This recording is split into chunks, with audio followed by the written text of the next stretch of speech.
Hello guys, welcome back to another video. In this video, I'll show you step by step how to restart your iPhone.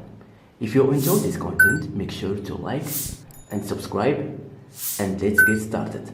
So first, press and hold the power button and the increase volume button at the same time. So like this.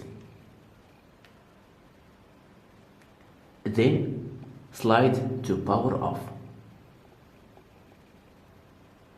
Now your iPhone is off. If you want to turn on your iPhone, press and hold the power button.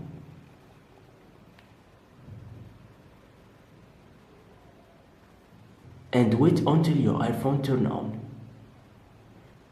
Perfect. Unlock your iPhone, enter your passcode, and that's it. And that's how you can restart your iPhone. Thank you so much for watching me. If you found this video helpful, please give a thumbs up and don't forget to subscribe for more videos. See you to the next video.